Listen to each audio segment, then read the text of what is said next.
In right angle triangle BCP। तब BCP में हम क्या करेंगे, यहाँ से OC की वैल्यू फाइंड कर लेंगे, OC का मान निकालेंगे। OC का मान कैसे निकालेंगे, देखो 90 के सामने की भुजा हो जाएगी लंब, 90 के सामने की भुजा हो जाएगी कर्ण, ये हो जाएगी कर्ण। जो न्यून कोण थीटा है इसके सामने की भुजा हो जाएगी लंब, सो ये हो जाएगा परपेंडिकुलर। तब ये क्या हो जाएगा हमारा फेस, BCP हो जाएगा हमारा आधार। तो यहाँ से हम निकाल सकते हैं cos थीटा बराबर क्या हो जाएगा, आधार बटे कर्ण, मतलब OC को बटे में कर्ण क्या हो जाएगा, B हो या O, B हो या O। तो हम क्या लिख सकते हैं यहाँ से अगर हमें मान निकालना पड़ेगा OC का, यहाँ से हम कह सकते हैं कि OC इक्वल टू क्या आ जाएगा, OB cos theta, OB cos theta. OB का मान कितना था L, तो ये क्या हो जाएगा L cos थीटा, तो ये OC का मान मिल जाएगा हमें। तो देखो हमने यहाँ से देख लिया था कि CP का मान निकाला था, CP का मान वो निकाला था हमने यहाँ से OP माइनस OC। OP का मान तो R था ही, OC का मान कितना निकाल लिया L cos थीटा, तो ये मिल जाएगा हमें मान। ये पूरा कंप्लीट मान मिला हमें PP का, यहाँ से यहाँ तक की दूरी भी चाहिए पड़ती है हमें। अब हम क्या करेंगे कि द्विध्रुव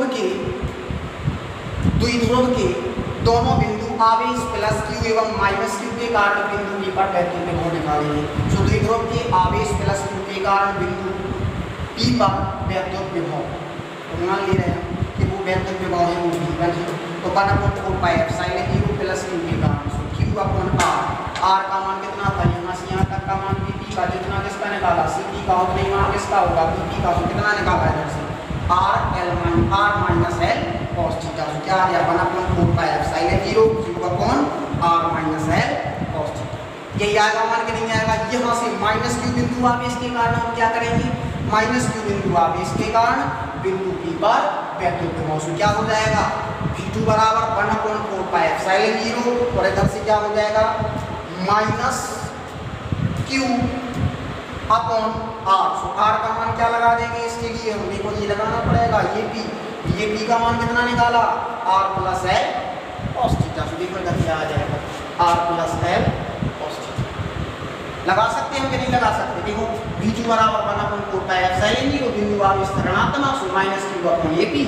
V2 बराबर 1/4 pi epsilon 0 minus Q upon AP का मान लगाएंगे R plus L cos theta. अब इस बिंदु P पर हम परिणामी विभव की गणना कर लेंगे। सो क्या करेंगे, वैद्युत विभव है एक अदिश राशि, स्केलर क्वांटिटी अदिश राशि, सो अदिश राशियों की दिशा तो होती है, तो सीधा जोड़ देंगे V बराबर V1 plus V2 1/4 pi epsilon 0 Q upon R minus L cos theta plus 1/4 pi epsilon 0 minus Q upon R plus L cos theta. यहाँ से Q upon 4 pi epsilon 0 common आ जाएगा। तब यहाँ से देखो LCM क्या ले लेंगे, R minus L cos theta, R plus L cos theta, सूत्र बन जाएगा A minus B A plus B, A square minus B square means R square minus L square cos square theta. देखो first time करेंगे जब हम solve तो क्या करेंगे, R minus L cos theta cancel हो जाएगा, R plus L cos theta बचेगा, सो R plus L cos theta. अब चूंकि यहाँ पे माइनस साइन है तो प्लस माइनस का माइनस हो जाएगा, ये ले लिया देखो हमने माइनस, यही होगा कि नहीं होगा। अब यहाँ पे प्लस वाला टर्म कैंसिल हो जाएगा और माइनस वाला बचेगा, सो 2 माइनस माइनस में क्या हो जाएगा प्लस, तो प्लस बचेगा L cos थीटा। सो R से R तो कैंसिल हो जाएंगे, बचेगा क्या L cos theta 2L cos theta upon R square minus L square cos theta. So common था ये, तो क्या लिख सकते हैं हम इसके लिए 1/4 pi epsilon 0 2QL cos theta upon R square minus L square cos square theta. Hence we know that 2QL equal to P means electric dipole moment वैद्युत द्विध्रुव आघूर्ण का मान 2QL होता है, जिसमें से 2L होती है जो अल्पतम दूरी होती है दोनों बिंदु आवेशों के बीच की दूरी, जो यहाँ पे हमने मानी थी AB। तो क्या लिख सकते हैं यहाँ से हम 2QL की जगह P सो आ जाएगा P cos theta upon R square minus L square cos theta. अब चूंकि हम जानते हैं कि वैद्युत द्विध्रुव की जो दूरी है AB का मान है वो 2L है, जो कि अत्यंत अल्प है, ये मान अत्यंत अल्प है।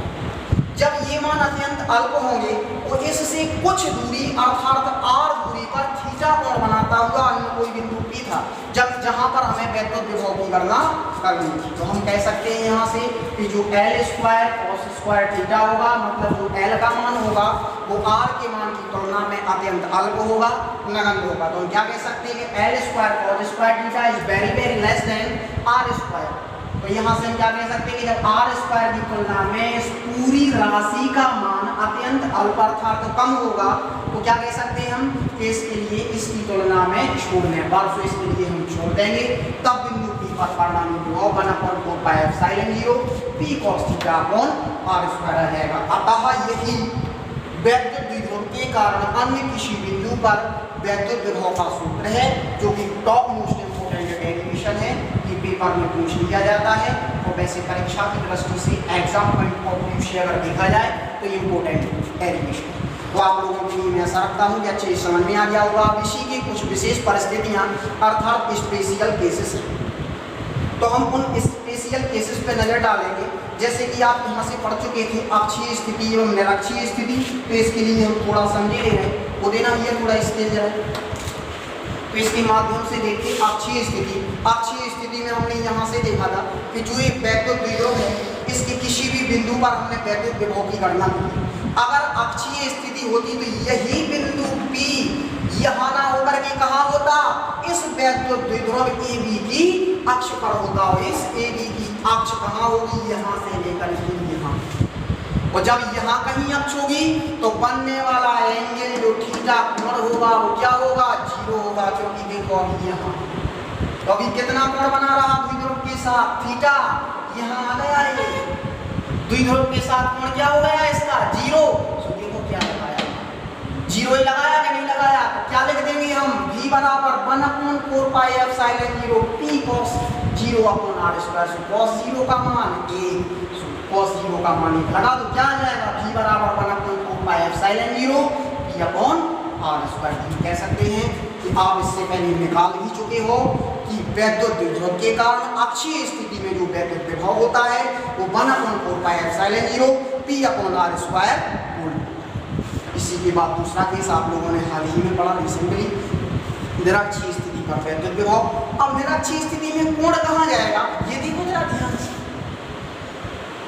वैद्युत द्विध्रुव का लंब समद्विभाजक या लंबर्धक, वैद्युत द्विध्रुव का जो लंबर्धक था उस लंबर्धक पर था बिंदु P, और लंबर्धक तो इसका 90 डिग्री पे पड़ेगा, ये है यहाँ, ये देखो बिंदु लंबर्धक का, ये कितने का कोण बनना, 90 डिग्री का। सो कोण का मान है देखो ये यहाँ से, ये थीटा कोण बना रहा था द्विध्रुव के साथ, अब ये थीटा अब कितना कोण बनाएगा, 90 डिग्री का। सो देखो यहाँ theta equal to 90 degree, cos theta equal to क्या आ जाएगा, cos 90 0 लगा।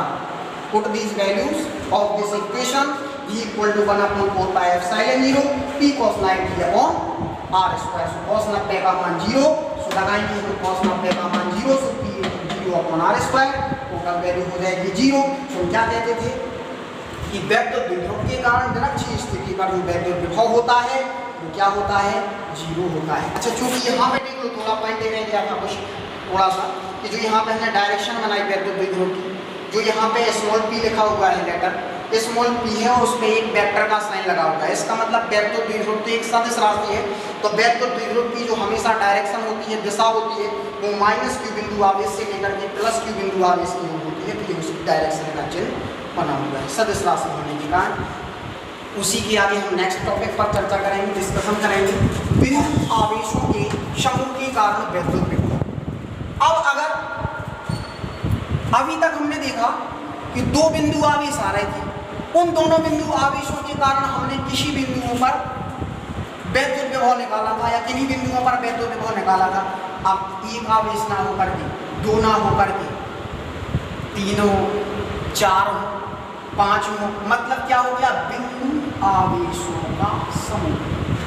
तब बिंदु आवेशों के समूह के कारण हम वैद्युत विभव की गणना करेंगे। तो कैसे निकाल सकते हैं, हम कह सकते हैं कि यदि कोई बिंदु आवेश +q1 +q2 -q3 तथा -q4 कूलम्ब के और वो वैद्युत द्विध्रुव से क्रमशः दूरियां r1 r2 R3 एवं R4 मीटर की दूरी पर स्थित है। मतलब पहला बिंदु आवेश Q1, पहले बिंदु आवेश Q1 से वैद्युत द्विध्रुव R1, वैद्युत द्विध्रुव के पहले बिंदु आवेश Q1 से अन्य कोई बिंदु है P, जिसकी दूरी मान लेंगे R1। इसी प्रकार से दूसरे बिंदु आवेश Q2 से उस बिंदु तक की दूरी मान लेंगे R2। इसी प्रकार से हम दूरियां भी मान लेंगे। तब क्या करेंगे, हमने पढ़ा था किसी बिंदु आवेश के कारण या किसी वैद्युत द्विध्रुव के किसी बिंदु आवेश के कारण किसी बिंदु पर वैद्युत विभव 1/4πε0 Q/R। अलग अलग आवेश और अलग अलग दूरियां, क्या हो जाएगा V बराबर 1/4πε0 प्रत्येक स्थिति में आएगा तो उसको ले लेंगे कॉमन, Q/R1 प्लस Q/R2। अब चिन्ह माइनस का होगा आवेश तो माइनस आ जाएगा, प्लस का होगा आवेश तो प्लस आ जाएगा। डिपेंड करता है कि जो आवेश है, जो चार्ज है, उसकी प्रकृति, उसका नेचर कैसा है, पॉजिटिव है कि नेगेटिव, पॉजिटिव नेगेटिव। और जो कि है क्या, विभव निकाल तो विभव रहे, वैद्युत विभव मात्रा क्या है।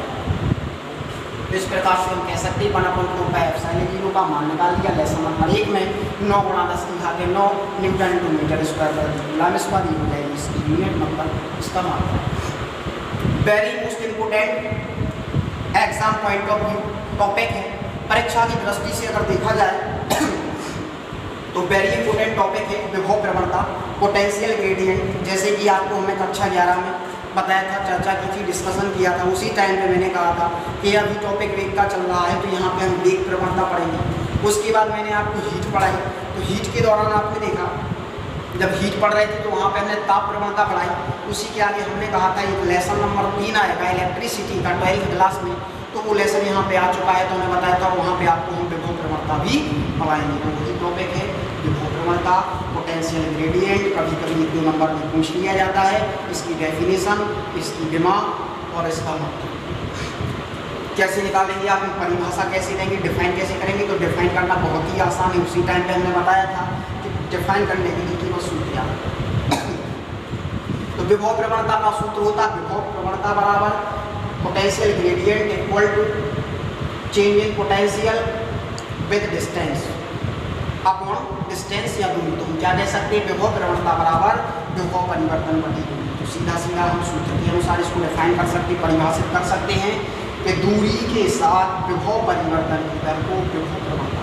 अब चूंकि पढ़ इलेक्ट्रिसिटी में तो क्या कहते हैं, वैद्युत क्षेत्र की दिशा में, वैद्युत क्षेत्र की दिशा में दूरी के साथ विभव परिवर्तन की दर या दूरी परिवर्तन के साथ विभव परिवर्तन की दर को विभव प्रवणता कहते हैं।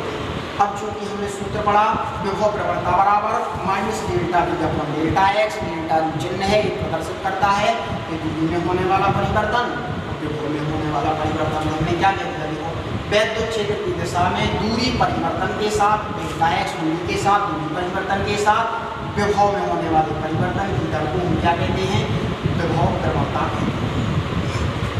अब चूंकि हम कह सकते हैं यहाँ से कि जो ऋणात्मक साइन आ रहा है, नेगेटिव साइन है, ऋणात्मक चिन्ह है वो क्या प्रदर्शित करेगा, तो कह सकते हैं कि ऋण चिन्ह यह प्रदर्शित करता है कि वैद्युत क्षेत्र की दिशा में आगे बढ़ने पर विभव।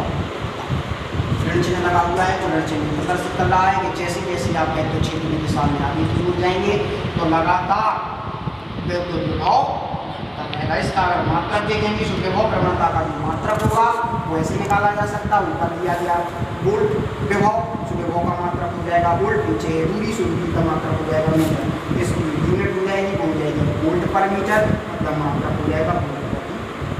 चलिए स्टूडेंट्स, इसी के साथ आज की क्लास में ऑफ करते हैं। इसके आगे